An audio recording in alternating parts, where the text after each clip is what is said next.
하늘이 열리는 것처럼 순백의 한방눈은 내려왔습니다. 남루한 잿빛 초가지붕이 새하얗게 탈색되는 것을 경탄하면서 그때 우리는 가난한 연대 마지막 섣달의 통로를 빠져나와 혹독한 동면에서 어서 깨어나기를 기구했었습니다. 묵은 달력을 찢어 넘기면 우리의 매주 뜨는 사랑방도 흥부의 박처럼 고래등 기와집이 되리라. 옛일곱의 아이들은 누더기 이불 아래서 환상을 꾸곤 했습니다.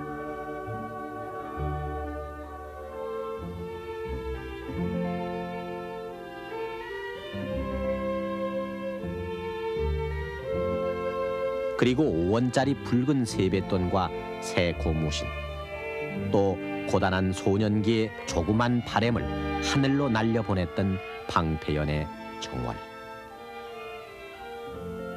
까치까치 설날과 우리우리 설날에 동상으로 갈라진 손가락을 꼽아가며 가슴을 설렜을 적, 대초로 돈 벌러 떠났던 큰형님은 섣달 금음 느지막이 차부의 해장국집에서 부랴부랴 선지 한 사발을 비우고 여차장이 탕탕 두드리며 소리치는 그 고향 막차에 몸을 실었던 것인데, 마음은 벌써 살인문을 밀고 들어가 막동이를 찾고 어머니를 불렀습니다.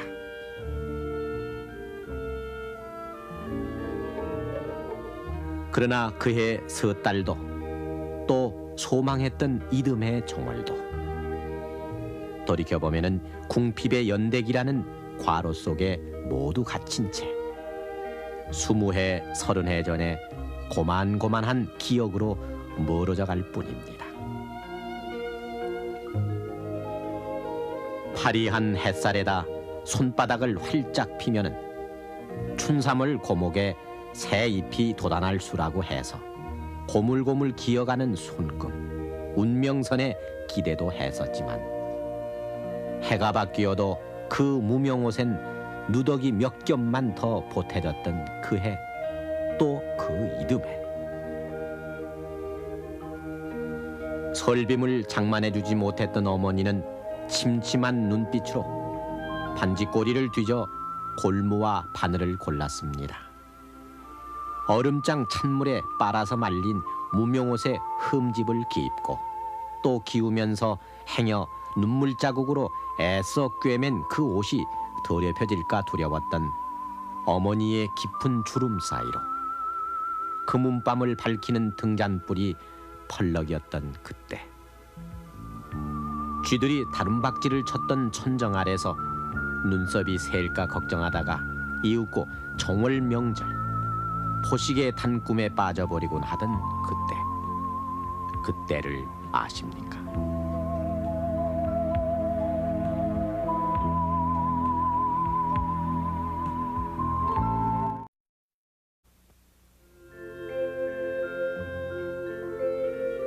묵은 때를 모두 벗기고 새해를 맞이해야 하느니, 할아버지가 무슨 경구처럼 분부를 하시면은 할머니는 가마솥에 샘물을 길어다 부었습니다. 큰 어른부터 한숨배 목욕을 마친 후라야 비로소 막내 손주가 내복을 벗었습니다. 둘째가 나뭇가지 잔쟁이로 불을 연신 지피면 할머니는 집에서 만든 개빈으로 막내 손주의 등짝이며 허벅지를 박박 밀고 송구영신, 묵은 때를 벗기었습니다. 그때는 뭐 지금 같으면 목욕탕에 가서 목욕하면 되지만, 그때는 그냥 목욕탕은 생각도 못하고 큰 가마솥에 물을 데워가지고 섣달 금음날이면은 깨끗이 씻고 새 정신으로다가 새해를 맞이하기 위해서 이렇게 목욕을 했죠. 그러면 이제 거기서 이제 제일 어른이 먼저 하시고 이렇게 이제 그 물을 떠내서 헹군 다음에 또 이제 그 동생이시면 동생, 또 아들이시면 아들, 이렇게 목욕을 했었죠. 비누는 그땐 뭐 이런 화학적인 비누가 없고 등계에다가 뭐야 그 양잿물을 섞어서 맹긴 비누가 있었어요. 그걸로다가 해서 씻는데 잘 뭐 비누가 일지도 않고 그랬어요. 서달 금음. 도해지의 목욕탕은 몸을 운신하기 어려울 만큼 언제나 만원사례였습니다. 대바구니에다 겹겹이 껴입은 내복을 그득히 집어넣고 검정 고무줄로 감은 표차를 발목에 낀 채 미지근한 물을 뒤집어 쓰곤 했습니다. 남탕 여탕의 천정이 서로 통했던 그때 이방 저방에서는 목욕 다 끝내는가를 서로 물어보는 가족 간의 대화 소리와 뜨거운 탕 속에서 참기 위해 청산잎 벽개수야 쉬어감을 자랑 마라 하며 목청껏 시조를 읊는 할아버지들로 북새통을 이루었습니다. 명절 대목 전날 방앗간은 피대줄 돌아가는 소리로 종일 왱왱댔습니다. 물에 불린 쌀을 그득 담은 소쿠리들이 길바닥에 길게 행렬을 이루었는데 그걸 가루로 빻아 반죽을 하는 공장 안에선 따끈따끈한 가래떡이 꾸역꾸역 잘도 나왔습니다. 마이카니 고속버스니 새마을 열차니 하는 말은 아예 생기지도 않았던 그 시절 고향 가는 직행버스 차부에는 의뢰의 연탄재가 겹겹이 널려 있었고 두 손으로 귀를 감싼 귀성객들이 막차를 놓칠세라 여차장의 핀잔을 받으면서도 두 번, 세 번 확인을 하고 다짐을 받곤 했습니다. 그때 서울역. 비록 두 끼를 굶고 한 끼로 때울 망정. 고향으로 가는 차림새는 그게 아니어서 그때 말로 모두 때 빼고 광을 냈는데 미군 담요로 만든 최상급 털오바를 걸친 아가씨나 검정 광목의 서울 고학생이나 그날만큼은 다림질한 매무새로 광장의 찬바람 속을 보란듯이 활보했습니다.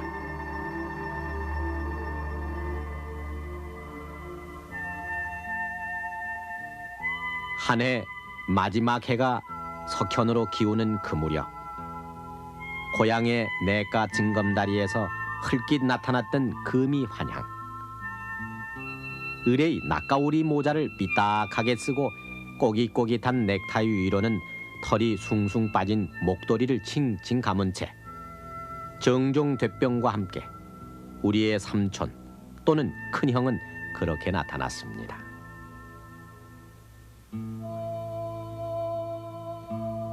아이고 이게 몇 년 만인가. 출세했다더니 정말 장하이. 행색으로 보아 공궁한 삶이 뻔해도 동네 촐로들은 고향 찾은 마음이 대견해서 슬며t 추여주곤 했습니다. 그리고 그 밤 배나 골치 않느냐는 아버지의 걱정과 보릿고개를 떠올리는 큰아들의 염려가 이윽고 망년의 깊은 잠속으로 떨어진 그 밤 어머니는 연년생 사남 삼녀의 옷가지를 쌓아놓고 바늘을 잡곤 했습니다.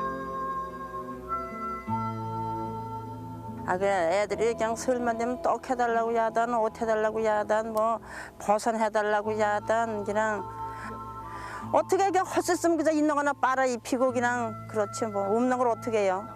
양말도 그냥 사달라고 야단이고 하지만은 사줄 수가 있어요. 그냥 사주는 놈은 사주고 여럿인데 어떻게 해줘요.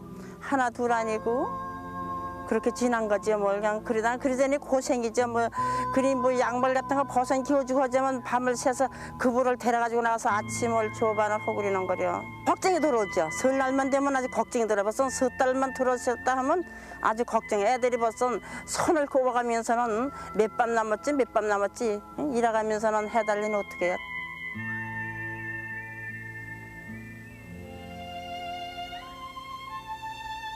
큰 누나의 옷을 물려받아 그런대로 설빔을 차린 작은 누나와 유엔 털모자의 아이들이 종갓집 세배를 떠날 때면 구차한 세월 속에서도 새날은 상서로운 예감을 갖게 하곤 했습니다. 설날 아침 할아버지는 벽장에서 지묵을 꺼내 지피지기면 백전백승이니 하는 연습을 하시다가 운필이 될 듯 하면은 비로소 현고 조고 학생 부군 시위를 천천히 써내려갔습니다.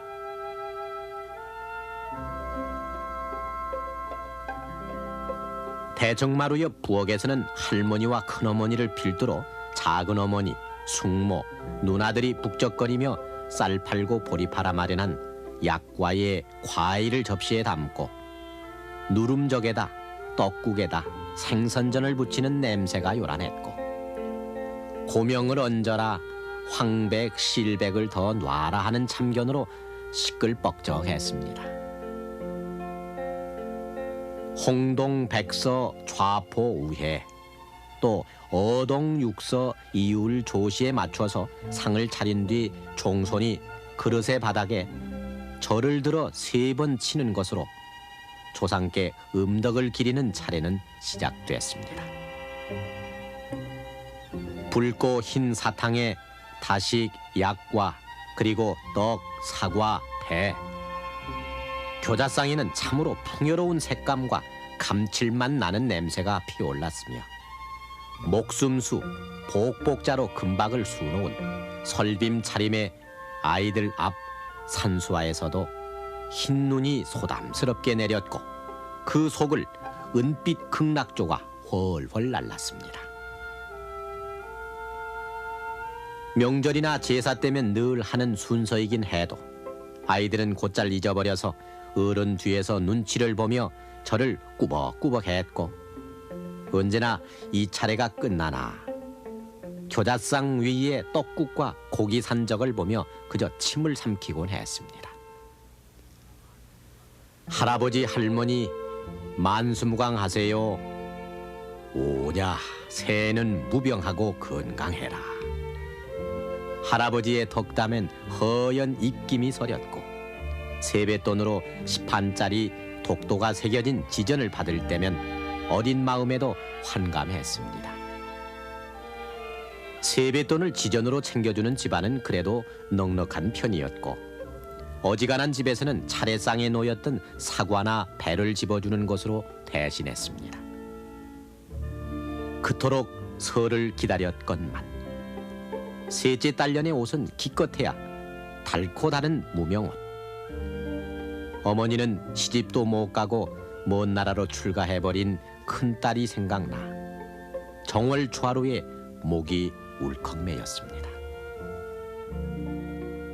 세뱃돈 같은 거는 이제 주로 안 주는 집이 많고 가서 세배를 하게 되면 그저 욱방에 올라가서 그 집 이제 아주머니나 이제 할머니가 세배를 하고 나면 너 있어라 해가지고 다식 몇 개 그저 흰떡을 좀 화로에다 석쇠 넣고 구워주고 조청 공걸 종지에다 좀 찍어 먹고 그럴 정도고 부잣집이 이제 가면은 세뱃돈 좀 타려니 하고 기대를 가지고 가다 보면은 그저 그 당시에 뭐 1원 5원 이렇게 주는 게 큰 돈 아주 참 그거를 그냥 호주머니에다 엄청 오랫동안 간직을 했었죠.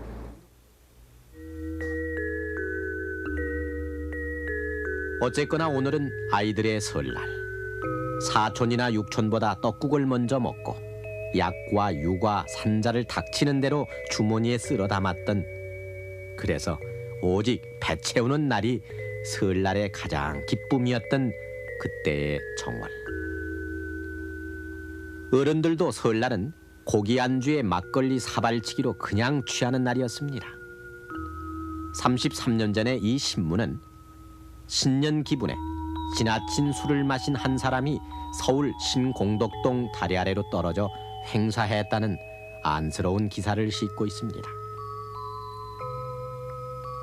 아이들은 먹성대로 먹지도 못하고 대개는 과식의 급체에 걸려서 어머니 약손으로 한나절을 버티다가 쓰디쓴 소다를 털어넣는 것으로 초하루를 지냈습니다. 보통의 아이들이 세뱃돈으로 포금탄이나 화약을 사서 차돌로 한 방 한 방 터뜨리며 함성을 지르고 귀를 막았을 때 도해지의 넉넉한 집 아이들은 극장 구경을 가장 큰 낙으로 알았습니다. 신문 구석에는 남인수, 장치희, 심연옥이 출연하는 신정선물, 반도 가극단 공연의 선전이 제법 볼만했고 아이들은 토미와 그 악단, 코미디 쇼에 안달이 났습니다.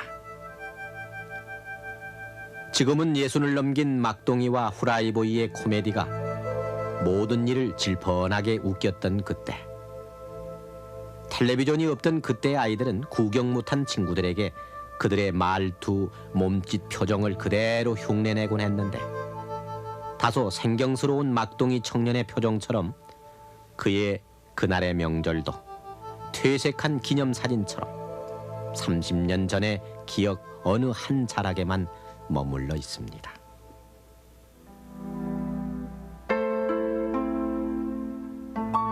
참으로 먼 곳에서 내리는 눈. 며칠 전 근하 신년의 카드를 띄웠을 두루마기 아빠의 옆에는 색동옷으로 꾸민 딸아이와 호박 달린 마고자의 댄님을 한 실크 바지가 사각사각 서서를 헤쳐나가고 있습니다. 무대의 제1막을 여는 징소리와 같이 아이들은 설날을 노래 부르고 정묘년 눈밭에 내리는 양광같이 아이들의 목숨 숫자 금박과 조끼 단추가 황금빛으로 반짝이는 정월. 그러나 오늘의 설날에서 동네 어른들은 꼬박꼬박 찾아뵙고 세배를 안 한다고 해서 노여워하거나 탓하는 소리는 들려오지 않습니다. 이웃집에 만약 해피 뉴 이어의 카드 한 장이라도 보내면 기특한 어린이로 칭찬받을 만한 오늘. 그래서 아이는 차례상 차림을 외웠던 홍동백서 좌포 우회가 무슨 외계인의 주문처럼 들릴지 모를 일입니다. 고조부 중조모는 아득히 먼 시대 잊어도 괜찮을 만한 전설의 인물로 멀어가고 육촌, 당숙, 생질, 재종 이런 말들도 혈연의 만남으로 아는 게 아니라 사전의 의미로 겨우 파악하는 오늘의 정월. 사과, 약과의 부푼 꿈을 안고 까치설날을 노래 불렀던 중년 노년들은 그래서 세뱃돈 액수에 따라 표정이 달라지는 아이들을 볼 때, 신년 바겐세일의 홍수를 볼 때, 정초 연휴에 쏟아지는 마이카를 볼 때, 그 설날과 설날의 시간과 거리의 어지러움을 느끼게 됩니다.